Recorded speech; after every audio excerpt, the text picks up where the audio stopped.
Just 1 second then.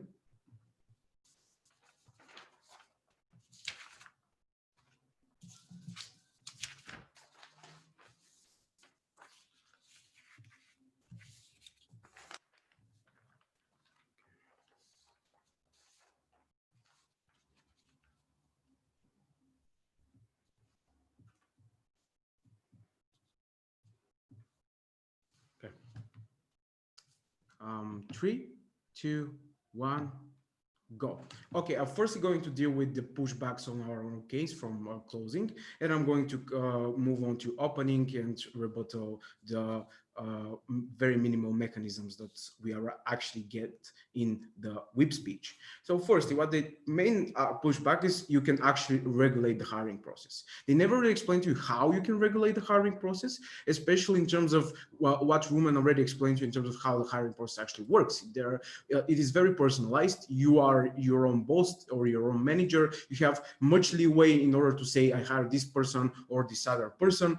And I don't believe, especially in certain fields like STEM fields where women are generally underrepresented, you can even claim their best case of the house argument, which is like systematically not hiring women, because at the end of the day, you can always make the argument that there just aren't enough women who are competitive on the field, especially since there's on the comparative, you have that personal ability. I think that they never engage with the 3 reasons that Roman gives you in why these actual policies that they want to push more for actually change something on both sides of the house. He explains to you why men are entrenched in sexism, and it will take a lot of time in which things can actually change. He explains to you why men protect each other, especially in these particular fields where they have been already established. And he also explains to you how basically you can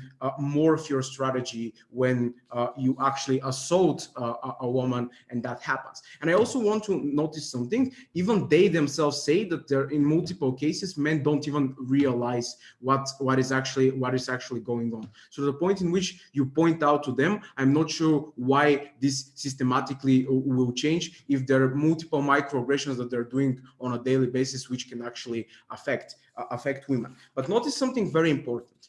All of their framing basically does 2 things. Firstly, it mitigates their impact to the extreme, because at the moment in which we agree and we can see that there's multiple cases out there, that this has attention, etc., etc., they never prove to you why this happened because of no insurance policy or more insurance policy. This happens because of external reasons. It happens because of the Me Too movement, etc., etc. This means that all of their impacts in terms of legislation, change, attention, etc., etc., are completely not conditioned on the mechanisms that they provide in the debate, in the whip speech, actually, by the way.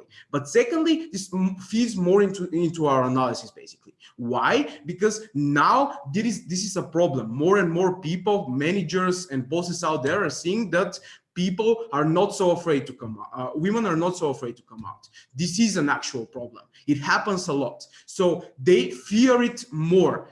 Yeah, so that means that on our side of the house, there would be much more people who actually fear of taking a risk of hiring another woman, especially in places in which basically they know their employees. They know that old guy who, for example, is an old partner at the firm or the law firm, etc., who is probably going to be harassing her because that's what men do or whatever. And I think that this also basically extrapolates our arguments even more into debate. I want to deal with closing government. I think that opening government. I think that they give you first of all this media attention. I think that they never proved to you why you have the incentive to settle changes on both sides of the house. I think it's pretty much the same. I think that if you're Amazon or Walmart, you have on both sides of the house not that big material threat in terms of the women actually coming up. But secondly, I think that you still have the incentive to prefer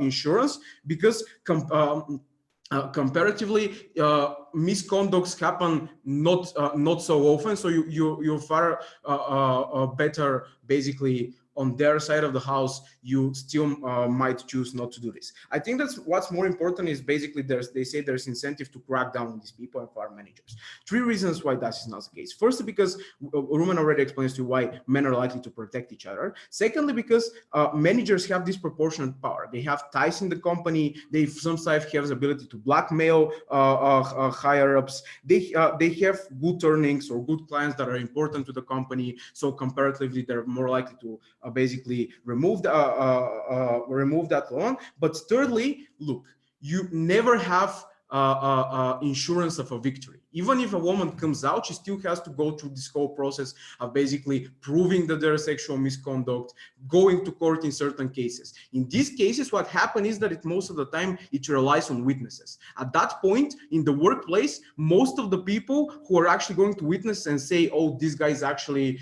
sexually assaulting you or not, are more likely to be on the side of the person who is actually their manager, who is because they want to keep, basically they keep their job.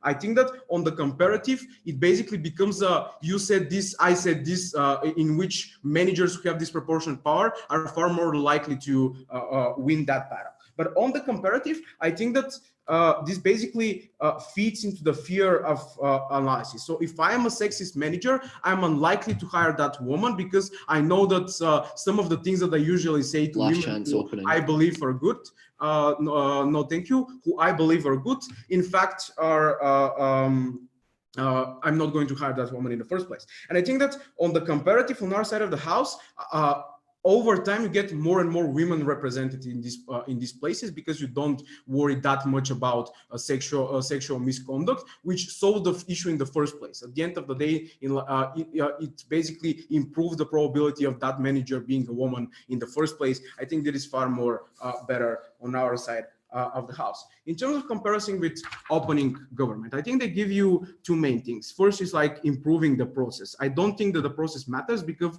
insurance just covers legal expenses. So on both sides of the house, the process is pretty much the same. But secondly, they prove you why the incentives are pretty much the same on both sides of the house. What we proves you is why this motion actually helps women by not doing this, and we explain to you why it is important in women in the status quo. Basically, we prove you a direct harm rather than just something that kind of evens out the playing field. They also basically say there's better understanding of sexual misconduct, but they never prove to you why insurance companies have incentive to actually publicize this information, especially in terms of basically they're working with their clients and they don't want to say our particular client is actually a sexist company or not a sexist company. I don't think this is comparative in this debate. We prove you the biggest harm. Thank you very much for this debate.